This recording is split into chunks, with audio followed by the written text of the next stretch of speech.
محمدا رسول الله ويقيني. Sahabat muslim, Allah Subhanahu wa Ta'ala telah mengabarkan kepada kita akan keberadaan malaikat. Bahkan Allah jadikan keimanan kepada malaikat sebagai salah satu rukun iman, yang tanpanya iman kita tidak akan diterima. Disinilah menjadi penting bagi setiap muslim untuk mengenal siapa malaikat. Dengan mengenal mereka, kita akan lebih mengetahui kebesaran Allah yang memiliki tentara-tentara seperti malaikat. Dengan mengenal malaikat pula, kita akan merasakan kasih sayang Allah yang telah melindungi kita dengan mengutus para malaikat untuk menjaga kita, mencatat amal-amal kita, membisiki kita untuk berbuat baik dan lainnya. Lantas seperti apa wujud malaikat dan apa saja tugas mereka? Mari simak ulasannya.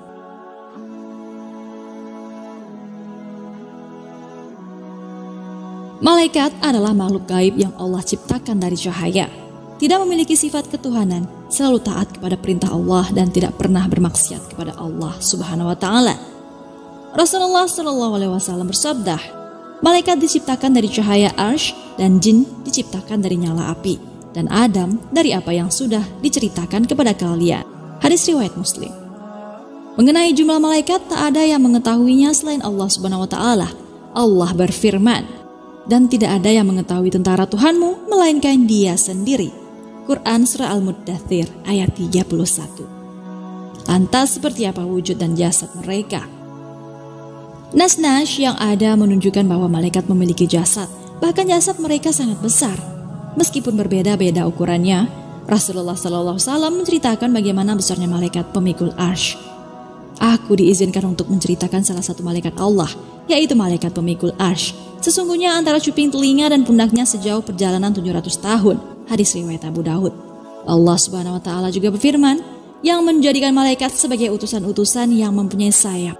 Masing-masing ada yang 2, 3, dan 4. Quran Surah Fatir ayat 1.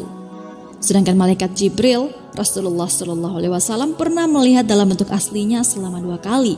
Yang pertama ketika di Abtah, Rasulullah melihat Jibril menampakkan dirinya dalam bentuk aslinya dengan 600 sayap yang menutupi ufuk. Dan yang kedua kalinya ketika Rasulullah dinaikkan ke langit pada malam Mi'raj. Allah Subhanahu wa Ta'ala berfirman, dan sesungguhnya Muhammad telah melihat Jibril itu dalam rupanya yang asli pada waktu yang lain, yaitu di Sidratul Muntaha.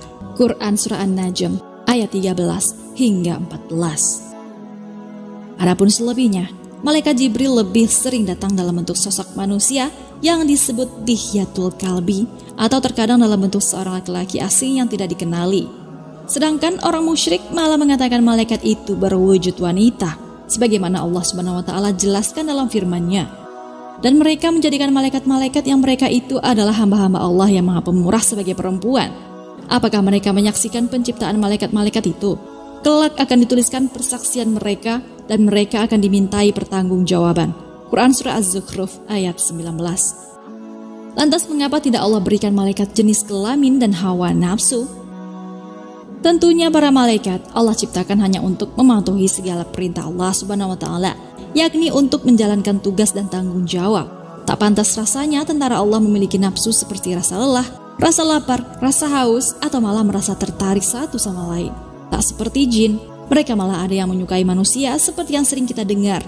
Ada manusia yang dinikahi jin dan lain sebagainya. Dari banyaknya jumlah malaikat yang Allah ciptakan, ada 3 malaikat yang menjadi pemimpin di antara banyaknya malaikat, yakni Jibril, Mikail, dan Israfil, yang mana kita sudah pernah diperdengarkan tentang apa saja tugas-tugas mereka. Ketiga malaikat ini menjadi pemimpin malaikat dikarenakan tugas mereka yang berkaitan dengan kehidupan. Jibril bertugas menyampaikan wahyu yang dengannya hati manusia bisa hidup. Mikail menumbuhkan tumbuhan dan menurunkan hujan dengannya bumi bisa hidup. Dan Israfil meniup sangkakala yang dengannya bumi akan hancur dan jasad manusia akan kembali hidup di hari kiamat. Untuk malaikat lainnya, ada yang bertugas setiap waktu menjaga manusia. Allah Subhanahu wa Ta'ala berfirman tentang malaikat penjaga. Bagi manusia ada malaikat-malaikat yang selalu mengikutinya bergiliran di muka dan di belakangnya. Mereka menjaganya atas perintah Allah. Quran Surah Ar-Ra'd ayat 11. Selanjutnya ada pula malaikat yang bertugas menjadi penjaga gunung. Dalam sebuah riwayat diceritakan bahwa ketika Rasulullah hijrah ke Taif dan mendapatkan perlakuan yang tidak layak dari penduduk Taif, beliau didatangi oleh malaikat. Setelah mengucapkan salam, malaikat tersebut berkata, "Wahai Muhammad, sesungguhnya Allah telah mendengar apa yang telah dikatakan oleh kaummu.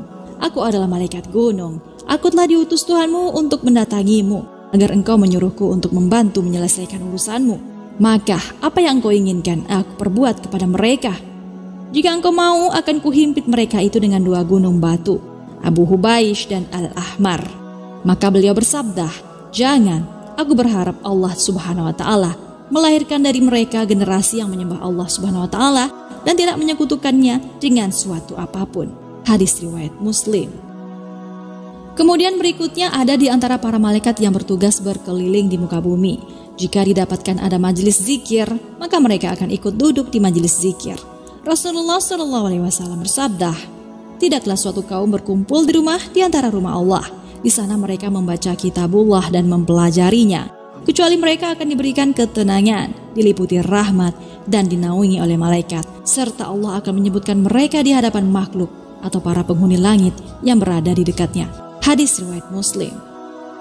Lalu ada pula malaikat yang bertugas menjadi pencatat amal manusia. Setiap manusia akan diiringi oleh 2 malaikat.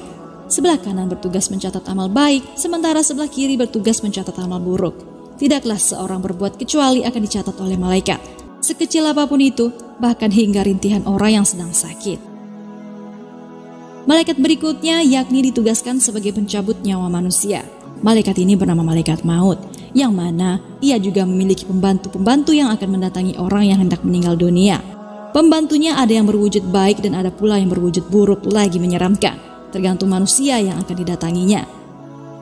Kemudian setelah malaikat maut mencabut arwah dan mengeluarkannya dari jasad seorang hamba, arwah tersebut akan diserahkan kepada malaikat rahmat ataupun malaikat azab yang menjadi penanggung jawab selanjutnya. Lalu selanjutnya, jika seorang hamba telah memasuki kuburannya, dia akan didatangi oleh 2 malaikat yakni Munkar dan Nakir. Malaikat yang datang ini bisa di dalam keadaan baik, bisa juga dalam keadaan buruk, tergantung baik buruk amalnya manusia. Malaikat berikutnya adalah malaikat penjaga surga dan neraka, yakni Malik dan Ridwan. Adapun tentang sifat Malik, Allah Subhanahu wa Ta'ala berfirman yang artinya, "Hai orang-orang yang beriman, peliharalah dirimu dan keluargamu dari api neraka yang bahan bakarnya adalah manusia dan batu." Penjaganya malaikat-malaikat yang kasar, keras, dan tidak mendurhakai Allah terhadap apa yang diperintahkannya kepada mereka, dan selalu mengerjakan apa yang diperintahkan. Quran Surat At-Tahrim ayat 6.